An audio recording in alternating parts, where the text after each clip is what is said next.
Okay, this is the fourth video lecture on the topic of forming a new life. I left off talking about these early stages of human development, the embryonic, well, actually we're talking about pre-embryonic stage.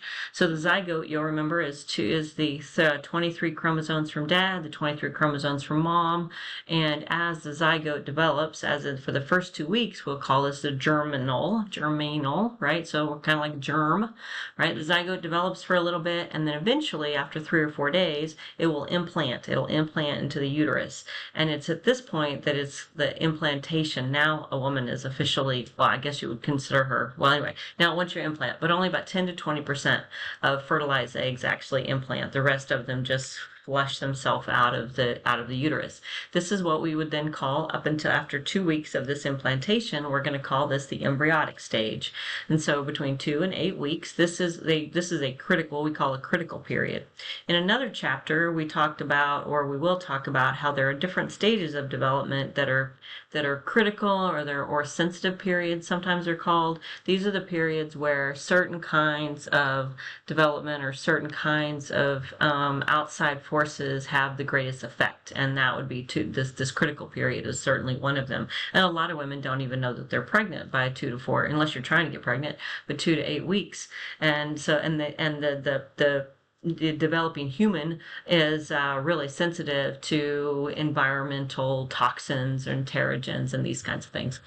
Within these first 8 weeks, 50 to 70% miscarriages are considered chromosomal anomalies or abnormalities. So something goes amiss with early development because of the chromosomes, and then this would cause what we might call a spontaneous miscarriage. Stillbirth is a technical term that we give to a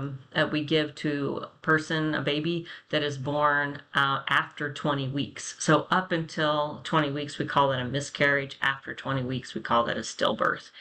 Still in this fetal stage, so from fetal stage to birth, right? So germinal for up to 2 weeks, 2 to 8 weeks, we got embryonic. Now, after 8 weeks, we're considered a fetus. Fetuses, there's lots of, you can kind of see here on this chart, right? You get your first bone cells, you grow about 20 times your original size. Boys, male fetuses are more active. There are actually more boy babies conceived, but more of them die within the early stages. More of them die due to miscarriage or are stillborn than are girls. You start to respond to the mother's voice. Women can begin to kind of feel the fluttering during this stage. And there's some evidence that they feel that they're responsive to like pricks and to pain, right? So during this stage, during this critical period, there's the poisons, if you will, or the environmental agents, right? This is actually the word I'm trying to teach you about, is this word teratgens. Teratgens is a technical term for the environmental agents that interfere with development. One of the quiz questions, or one of the discussion post questions I ask you to think about, is thinking about your life right now. And I realize some of you aren't able to get pregnant because you're male, but if you think about your life right now, what would be some of the teratgens, some of the things that are going on around you, or the way your life is structured, that might interfere with prenatal development or early stages of human development? And this is what your discussion is to think of too. Well, some of them, according to our textbook, is nutrition. You need a certain number of calories. You need a certain nutritional intake, folic acid, whole foods, right? If all you're doing is eating pizza and soda, that's not the kind of nutrition you need should you become pregnant. A little bit of activity, not highly strenuous activity, but actually the books say that you should stay physically active all the way through your pregnancy. Too much sedentary, too much sitting isn't good for a pregnancy. And if you're training for a marathon, that might make pregnancy put some risks on that. Alcohol and drugs obvious, right? Alcohol and drug consumption happen during this period. I guess I'm realizing I've left off a big chunk of what I want to talk about in this chapter. Certainly pollution, changing the kitty's litter box, right? That's toxoplasmosis, right? That's not how you say the word, but it's a parasite that is found in cat poop.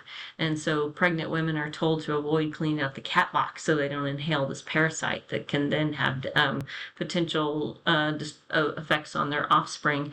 But a really important concept that I realized that I skipped in this previous slide has to do with brain development, and specifically the neural tube. So this is all happening within these first, what's your book say up here, between the first 11 weeks. When we are in the embryonic stage, the brain and the spinal cord, and we talk more about this in the psychology class too, but the brain and the spinal cord are all forming in this tube. And the front of the tube, you can kind of see it with this top image here. I don't know if you see my cursor with this one right here. The front part of the tube will become the frontal lobe, or the outside part of the brain. The back part of the tube, that's going to become the spinal cord. But the whole central nervous system begins in this neural tube. And in these early weeks of development, this tube will begin to fold in upon itself.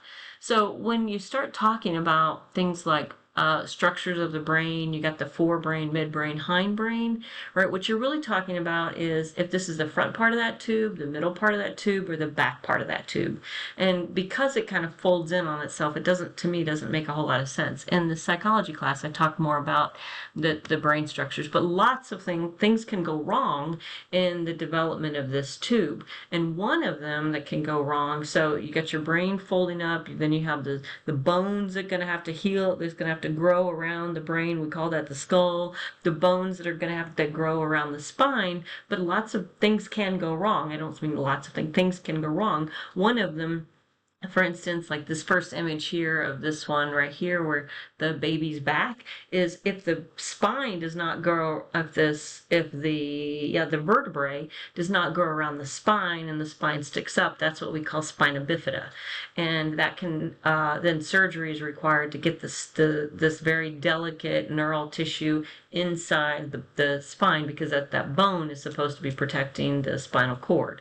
A similar thing can happen with the brain itself, and that is where the brain grows outside the skull, and that's what you have over here on the far right. I believe this one is called encephalocele, right? And that's the skull did not sufficiently grow around the brain. This one comes with some neurological defects, or in some cases, the front part of the brain itself doesn't actually grow. And this one is what you call anencephalocele. Now, I don't like to use real human pictures, but you can Google these images of children that are born like this.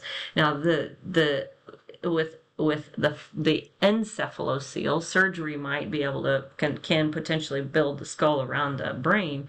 With the anencephalocele, then in some cases the cerebellum, the part of the brain that controls breathing and swallowing, and these kinds of things will develop, but the front part of the brain, memory, language, vision, learning, that part of the brain, it just doesn't exist. So if you've ever heard of children being born without a brain, that's kind of what these conditions are. And the reason they grow this long is they're getting all their nutrients from their mother through the umbilical cord. But these are just some of these things happen early in development. This other image is intended to reflect, give you some idea of what fetal alcohol syndrome looks like. So alcohol is clearly a teratgen. It's an environmental thing that disrupts development, and you actually see that on a person's face. You got like what they call this, a low nose brow, the eyes are wider, there's some flat facial features, right, that are emblematic of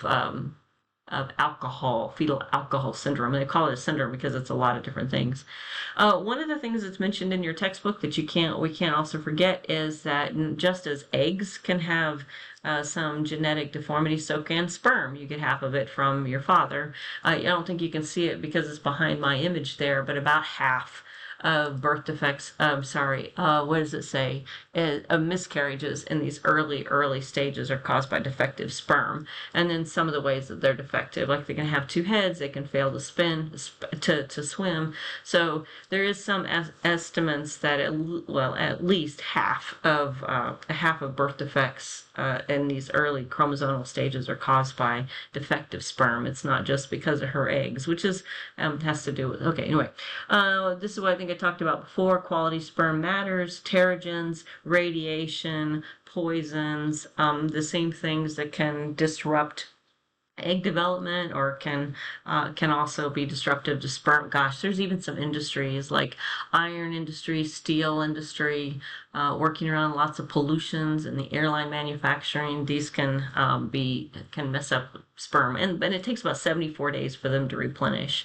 Oh, there it is right there. Damage to sperm and testes, lead, tobacco, alcohol, radiation, and age.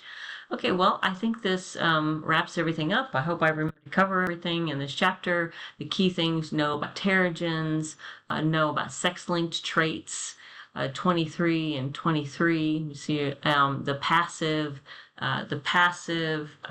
reactive, evocative, and niche picking. Those are the biggies.